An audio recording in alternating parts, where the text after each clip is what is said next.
to our very first episode of My Father's Cave, where we provide a platform for the boy child and of course every other person to just share how the male influences in their lives have impacted them and shaped them into who they are today, and along the way get to heal souls and get to just change mindsets on who the boy child is. And today we are beginning off with a very good friend of mine. Him and his wife have been so instrumental in my life, and I am grateful to God for their input. So without further ado, my guest for today, please introduce yourself. Tell us about yourself. Yes. My names are Harrison, Angaya. Those are my official names. But other people really like to call me Papa Emeka. Papa Emeka, that is the name we know you by. Yes. Thank you so much. Thank you so much for honoring this invitation. Yes. I just want us to start off by understanding who is Papa. Tell us about yourself. Who is Harrison Angaya? The Angaya that we don't know. Tell us about yourself. Wow. This is I can begin by praising myself a little bit. This is a wonderful man. The name itself is a legacy. Okay. Yes. I think the best place is that the best thing rather to mention is that I'm a father. I'm a father. I'm blessed with one wife who is a woman. It is important, to put that across. Yes, in the life we live today. So you're a father. I'm a father of three. Father of three. Three amazing daughters. 3 lovely daughters. Yes, and your daughters are amazing. Thank you. I've gotten to interact with them. They're just amazing ladies. Wow. And we will talk about them probably towards the end. But now we want to see Papa, the father. Hey, what other hats do you wear? I think I bear a lot of responsibilities. Yes, I bear a lot of responsibilities, and one of my mission has been, even as a man that I am and as a father that I am, has been to see the fulfillment of the purposes of God as far as me as a man I'm concerned. As far as you're concerned, okay. Yes. So you've told us about being a father. Yes. Right now we just want to focus on you as Emeka growing up. How was it like, and especially your relationship with your father? How was your relationship with your father like? This question is somehow inaka tricky, lakini nitajaribu tu kupambana nayo jinsi ambavyo iko. Pambana na hali yako. Yes, I appreciate. I can say my relationship, of course, with my biological father, I can say to some point it was fantastic. Yeah, somehow terrifying. Being that terrifying, maybe I begin with that, being that he really raised us in a military way, or he really somehow will. He was a man of different faces. Okay. Ulikuwa mtoto wangapi? And how are you, like, were you cheeky ndio ikafanya anakupiga so that you see him as terrifying? How was it like? Maybe ninaweza sema, you see, a lot of things that as a father I've just come to learn, a lot of things, the way you see men manifesting basically is how they were nurtured. Somehow how jinsi venye wamegrow, inaweza sema ni jinsi ambavyo wamelelewa kutoka huko nyuma. So the input or the manifestations that you see a father laying on the table is courtesy of how they were raised up and stuff like that. You see, like when I say that my father is a man of many faces, this is what I mean. Kuna zile times zenye angecheza na sisi sana. Yes, na tena kuna zile nyakati zenye angechange mara moja. Anaweka sura ya kazi. Anaweka sasa sura ya kazi. But you see now, back then we used to think that this man really hates us so much. Daddy, we are just playing. So what happened? That's what I can say about. Okay. So how did this particular relationship influence you? Like, did you have moments where you would sit down with your father and talk to him about life?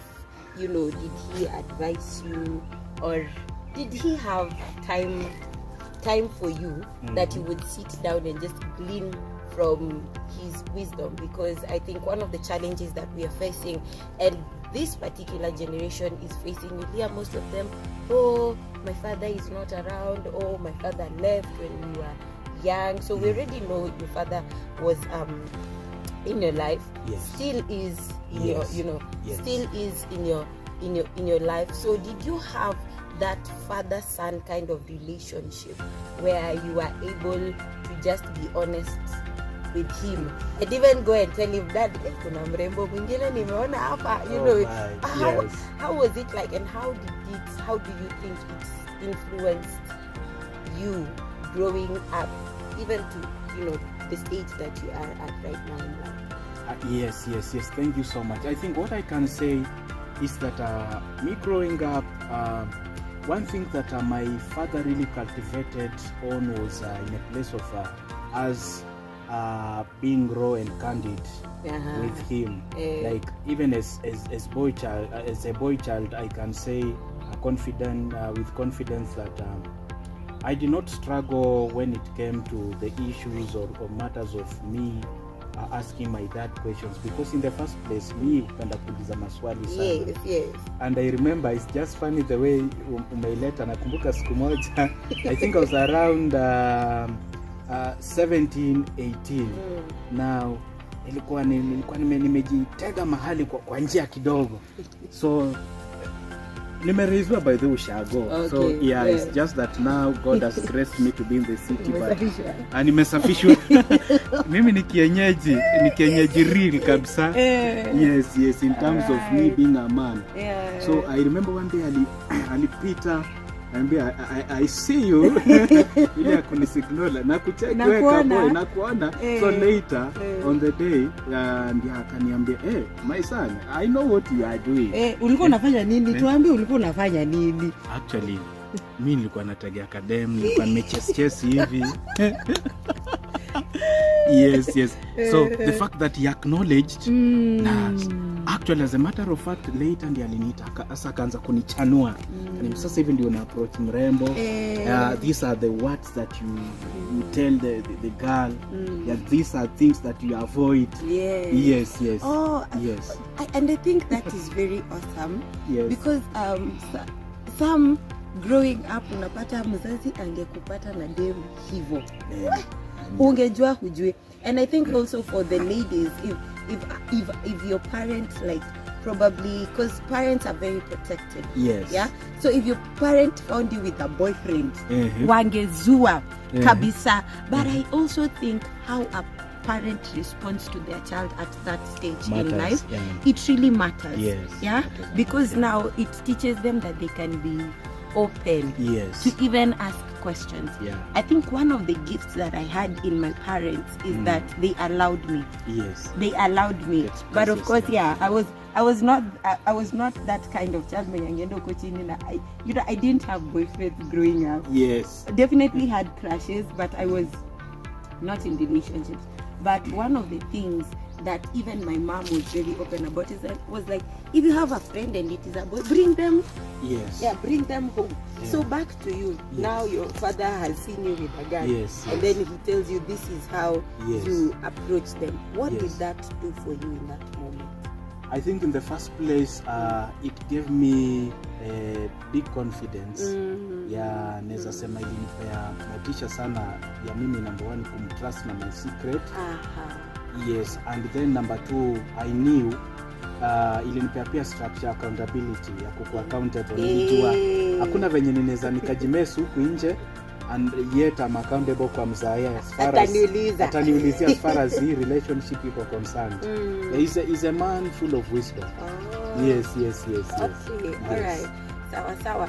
So how can you say that has influenced you growing up now into the man that you have become, that way of being open, being able to sit down and like have conversations on how to be and how has it influenced you presently in your life?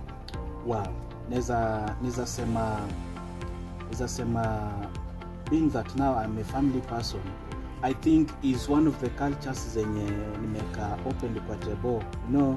Me raising girls, neza sema imeni challenge sana, because sisi tumelelewa tukua wanaume now what's happening is that tuko na two baby sisters tuko huko chini but you find in the first place, me, I'm the type of the dad that I will be wrestling with my girls. You see, now tunafanya reso ya ukweli.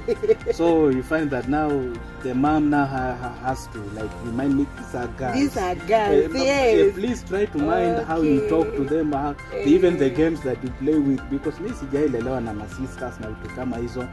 But being that back to the question, being that my dad alikuwa amenifunza kuwa an open person and an honest person also, imenifunza sasa hiyo culture nimeiweka kwa table.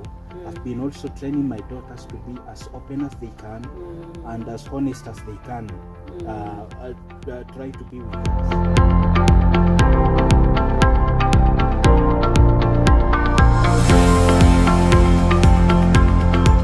That it is here. I was going to ask you at the end, but your relationship with your daughters. I have had the privilege of, being around you guys, when we are eating together, when I come to your place and we're just seated and having fellowship and just sharing stuff. I remember last year, I was headed to Nairobi for a conference. Yes. And before I went, you told me, take time and intentionally spend time with your father. Yes, you told me to take time and intentionally spend time with my father. Yes. And not just that, but ask him questions Valid about questions. life, Yes. and things like that. Yes. And you can tell that it was a very poignant point in my life, because I was like, oh, okay. So because I can say my relationship with my father has been, it's been cordial. He's always been there, but I had never seen it as, my father was once a man. He knows, how it is like to be a man. Yes. The perspective of a man on being in a relationship, on life. I never really thought that is something I can have, with my father, that father-daughter kind of talk. So when you said that to me, it really hits. And I tried my very best to follow that instruction, Yes.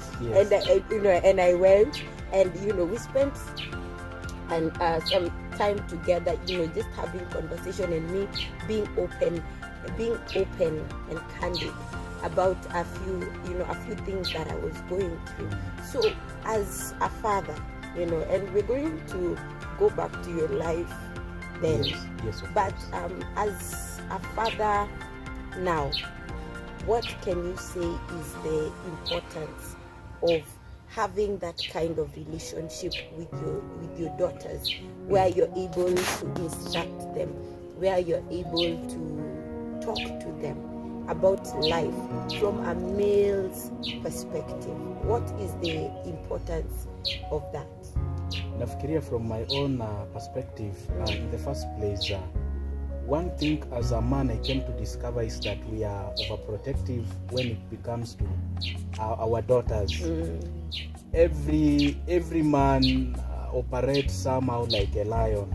Yes, when it comes to his children, one thing that I would say is that this thing really helps me having such kind of a relationship with my daughters. Number one, they will have an assurance of them being protected. You see, this protection is not just protection pia na protect mtu asikupanji ngumi. Hii protection even for the sake of the things that they are ahead of them. How watoto wana grow wakiwa wamekuwa shaped in a manner that they know the right things to do. Yes, hii protection ni both mentally, esteem wise. Yes. See, to protection emotionally wise, so that they are very emotionally aware and emotionally intelligent. Yes. Let's talk about the significant relationships in the significant male relationships in your life. Other significant male relationships in your life. I remember in our many conversations, you would allude to the fact that you used to expose yourself Yes. to men, you know, to teach you about life. You'll be asking them about marriage, you know, kukua mwanaume. So tell us, is this something that you grew up and you are like, when I grow up I will be asking the males in my life? Is it something that was innate, or did you just feel I need to do it and things like that, you know? Because I would talk to the boy child, because one of the things that I think is lacking, especially now, is that male role model in men's life. You know, you find that someone is just doing life, but they don't have a voice that they are listening to. So you find they make a lot of mistakes that they would have avoided. Yeah. So which other significant male influences did you have in your life, apart from your father and of course him instilling confidence and allowing you to ask these questions so that you can be able to know more about life? Which other significant male influences did you have? Man, I've had so many. I've had so many. I cannot even count them. But maybe just to start with, I think one of the privileges that I had was that my dad would really find a way to fix me. This thing started long time ago, back in the village. Okay. We used to have these things used to be called barazas za wazee. So nowadays you no longer see them, especially in this generation. But this is what will happen, is that my dad will tag me along. He goes to the market, for instance. The barazas used to be at a marketplace point, entry points, those gates. So you'll find me at the gate, of course. You'll find me you'll find me at the gate most of the time. I'm a junior boy. My dad has carried me. Na walikuwa naongea vitu za wisdom sana. And then being that nimerizwa kwa environment kama inaweza sema pia mimi ni mtu tu uliza maswali. As in, I really like figuring things out. I think God just gave me such intelligence na nimeona ikinisaidia.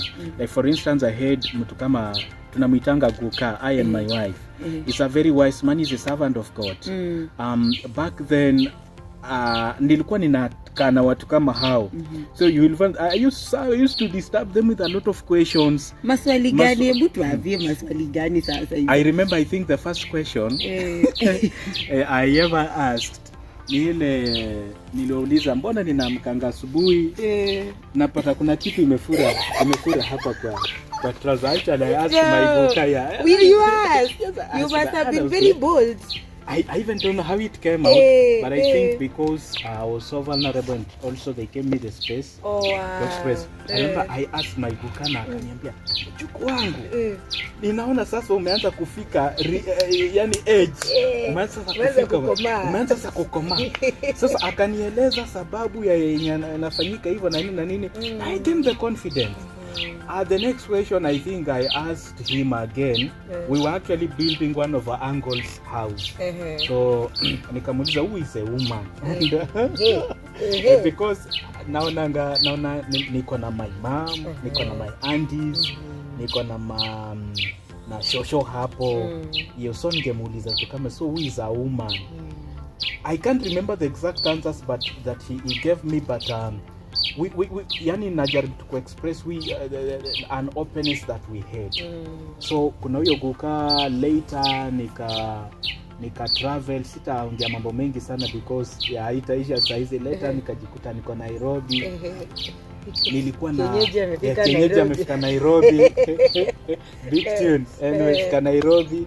Nikajikuta pia na wazee nilikuwa nina relate nao. Kikuyu elders walini receive sana, by the way. Yes, just to praise a little bit and to acknowledge their input upon my life. Wale wazee walini receive. One thing that I like with wale wazee is that ni wapole. I can say ni wapole. Wana receive tu wenye huko. And then wangekuwa sana real na mimi venye niko. I used to ask them a lot of questions like nilijikuta somehow nimerelate na watu wengi, watu wenye wanajua God, wale businessmen, wazee wa nyumba 10, ma landlords, ma conductors, na I've been somehow so privileged kukua tu na watu wenye mimi sitosha, it's not my peers. Watu wenye unapata wengine ni mababu zangu, wengine mababa zangu, wengine mandugu zangu wakubwa. But just to say, wale watu nimerelate sana nao ni mababu na mababa. Yani, people you can learn from. People I can so that you're not from, always the one that is telling people, but you're also also learning from them. Yeah. Yes, so yes. One of the things that we really advocate for here at my father's cave, like I said in the pilot program, is that every man in their life, they have a father. Yes. Whether it is biological, you know, like you had your father. One of the things is that you need your father more than the way than he needs you. You can also identify few friends. Kuna wale watu ambao watakupea structure, tunaita structure of accountability.